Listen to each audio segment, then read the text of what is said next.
Hi. Now, did you know that as important as skills are, they are not enough to keep you successful? As a matter of fact, skills require other ingredients to be able to birth a success. And so if you stay with me on this short video, I will show you the ingredients that you need, and I will be showing you these ingredients from the lives of Esau and Jacob. As a matter of fact, at the end of this video, I will give a special tip to parents, so I need you to stay tuned. I am Dr. Victor Igwe, and I am glad to have you again here today. So feel free to support this channel simply by subscribing, by liking, by sharing, and by watching these videos.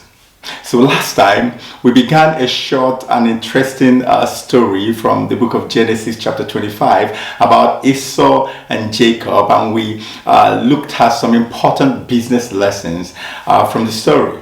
So please ensure that you watch that video. It's down here.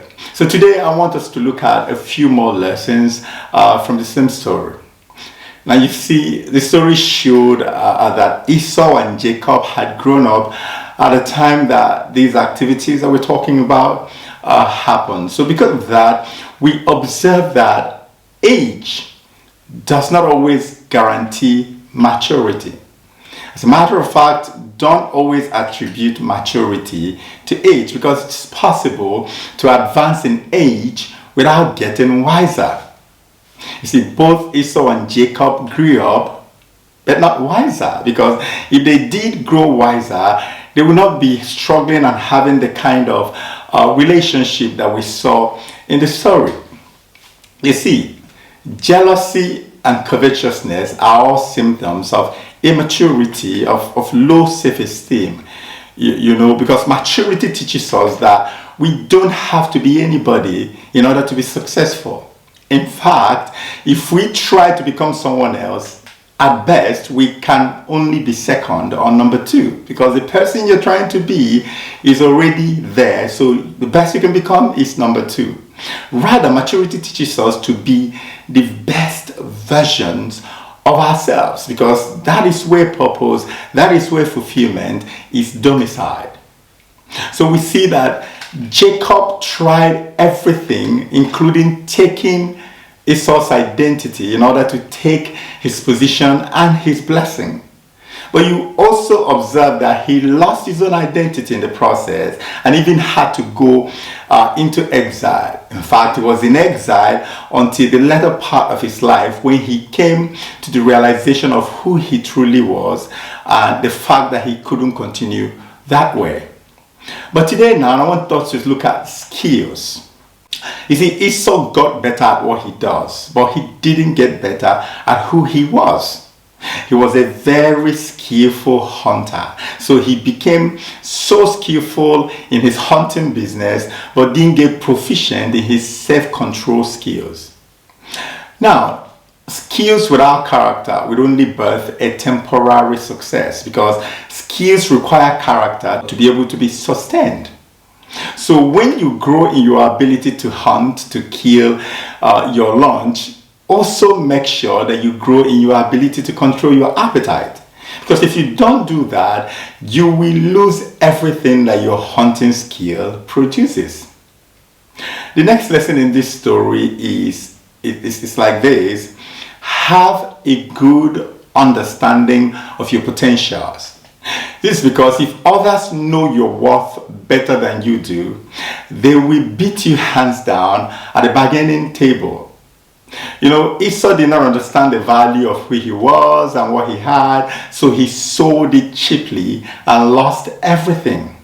So my advice for you today is this: discover your purpose, have a vision about it, and develop a strategic plan on how to get there. Notice what Esau said when he asked Jacob for stew. He said, "Quick!" Now for me, that was desperation. Am I saying that we do not get desperate with some things at some time? Not at all. However, to who or where you express your desperation, it matters a lot. You must never approach a business negotiation table with an attitude of desperation, because it makes you weak and vulnerable. Instead, what you should do is to study the must-haves of the other party that you're negotiating with, and then define your own must-have.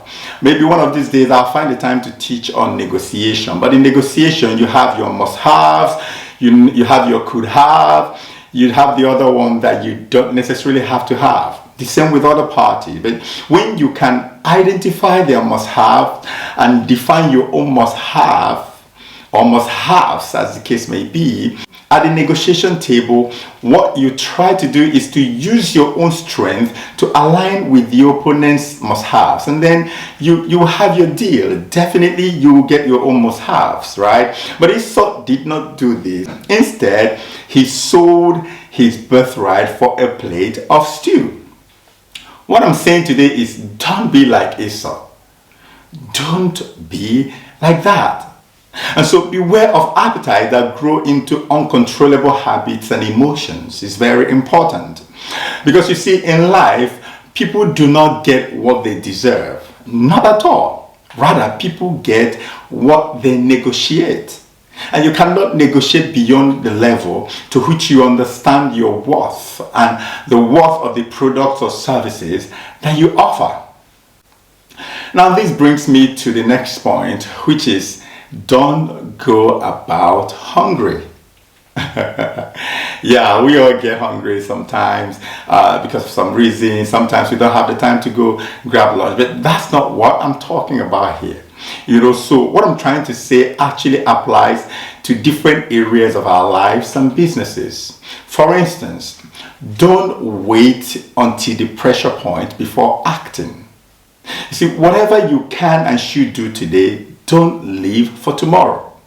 So if you need to go get a certification, if you need to certify your skills, you need to start now, and don't wait until you have missed a juicy opportunity before you do so. You see, be prepared. You need to start practicing how to not always get ready, rather how to leave ready. So don't walk around hungry. It's a leadership attribute actually to predict problems ahead of time so that you can position yourself to take advantage of it. Now, before I get to the bonus tip, did you notice how Jacob made Esau to swear to him regarding the sale and the purchase of his birthright? Now, that was the highest form of agreement at that age and time. This is very important. It's a very important business principle. And you may ask why. This is because transactions should never be left open-ended, as this can breed animosity in the end. I know that a lot of times we are not comfortable with getting into agreement, especially with people that are close to us. But you see, that's the fastest way to animosity.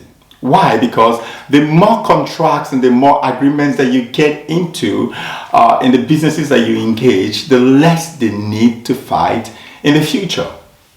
Verbal agreements, as it were, they are not enough in business dealings. So always find smart ways, find ways to document what is agreed upon. It helps each party to stay compliant. And it's the only thing you have to fall back on in the days of dispute. And finally, let me give you a special bonus tip, and it goes to parents and intending parents.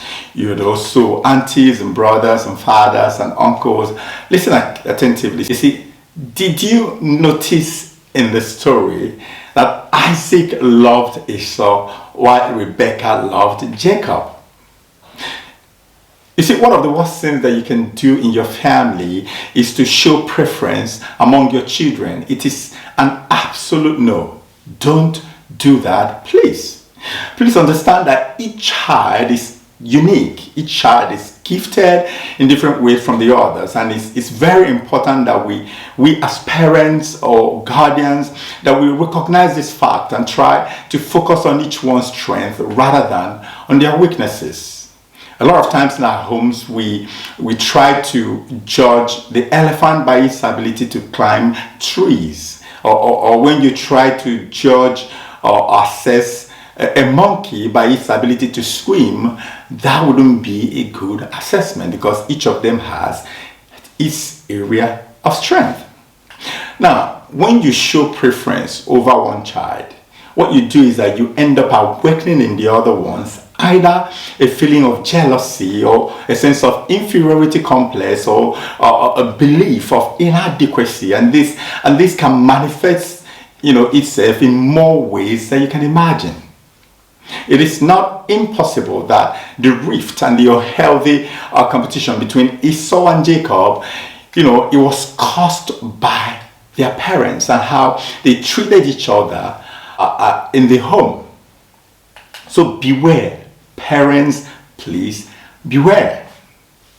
You see, I will recommend that you go over the story again and again in your spare time, and please feel free to drop more lessons, anything you find out while you study that we have not touched on in these two videos. Please drop it in the comment box so that we all can glean from your own experience and understanding.